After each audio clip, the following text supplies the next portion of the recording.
नमस्ते, मैं डॉक्टर आनंद सिंह आपका स्वागत करता हूं स्टोन केयर सेंटर में। दोस्तों, यदि आप हमारा ये वीडियो पहली बार देख रहे हैं और यदि आप हमारे चैनल पर पहली बार विज़िट कर रहे हैं, तो मैं आपकी जानकारी के लिए आपको बताना चाहूँगा, हमारे यहाँ बिना ऑपरेशन के पित्त की थैली की पथरी, पेशाब की थैली की पथरी और गुर्दे की पथरी का इलाज किया जाता है, बिना ऑपरेशन इलेक्ट्रो होम्योपैथिक पद्धति की दवाओं की सहायता से।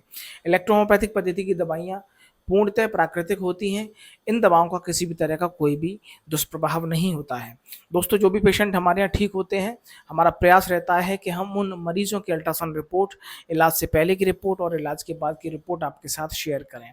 तो दोस्तों, जो भी पेशेंट हमारे यहाँ ठीक होते हैं, ये हमारी नैतिक जिम्मेदारी है कि आपके साथ भी हम उनके रिपोर्ट्स शेयर करें और हम शेयर करते भी हैं।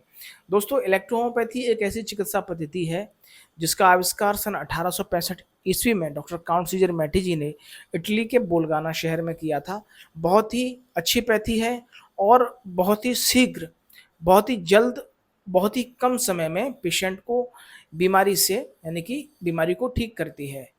दोस्तों, हमारे यहाँ चाहे पित्त की थैली की पथरी हो, पेशाब की थैली की पथरी हो या फिर गुर्दे की पथरी हो, तीनों ही प्रकार की पथरियों का बिना ऑपरेशन के इलाज किया जाता है।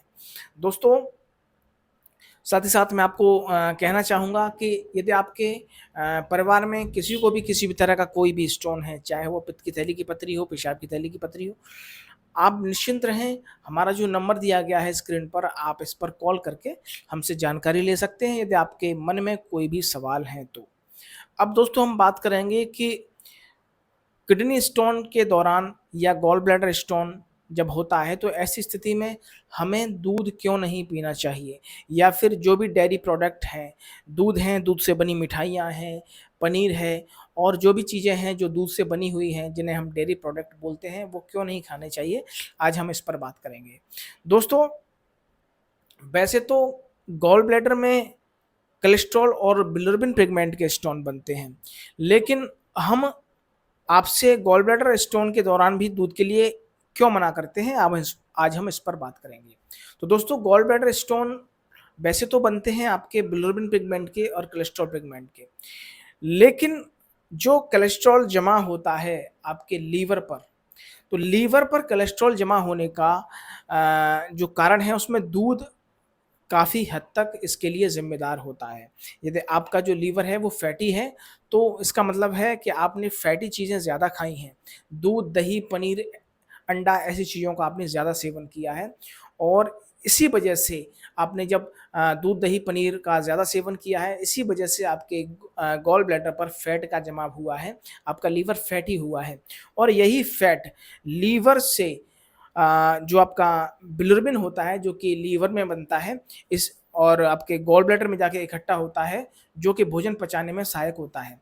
इसी बिलिरुबिन के साथ जो फैट है जो लीवर पे जमा हुआ है, ये फैट बिलिरुबिन के साथ सीवीडी नलिका के माध्यम से आपके गॉल ब्लैडर में पहुंचता है और सूखने के बाद पथरी का रूप ले लेता है। तो दोस्तों, आप समझ चुके होंगे कि क्यों मैंने आपको बताया है कि गॉल ब्लैडर स्टोन के दौरान भी आपको फैटी चीज़ें, दूध, दही, पनीर, अंडा, डेयरी प्रोडक्ट आपको नहीं लेना चाहिए।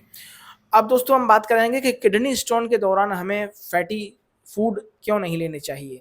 ऐसे फूड जो दूध, दही, पनीर, अंडा से बने हैं, इन चीज़ों ऐसे ऐसे फूड को क्यों नहीं लेने चाहिए। अब हम किडनी स्टोन के लिए क्यों मना करते हैं, इस पर बात करेंगे।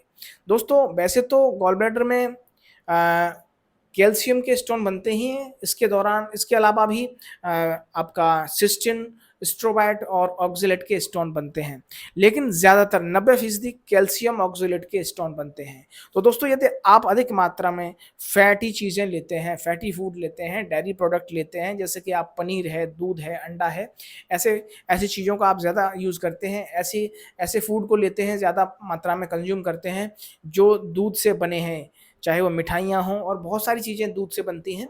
आप अगर ऐसी चीज़ों को लेते हैं तो आपके जो किडनी में कैल्शियम स्टोन होने के चांसेस ज़्यादा रहते हैं और कैल्शियम के जो स्टोन होते हैं काफ़ी सॉलिड होते हैं।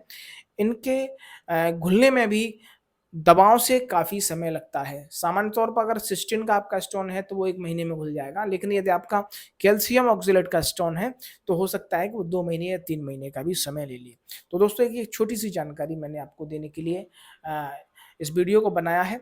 वीडियो आपको यदि पसंद आया हो तो प्लीज़ आप वीडियो को लाइक करिएगा, चैनल को सब्सक्राइब करिएगा और किसी भी तरह का कोई भी अगर स्टोन है आपके गॉल ब्लैडर में या आपकी किडनी में या फिर यूरिन ब्लैडर में तो प्लीज़ आप हमारे दिए हुए नंबरों पर हमें कॉल करके जानकारी ले सकते हैं।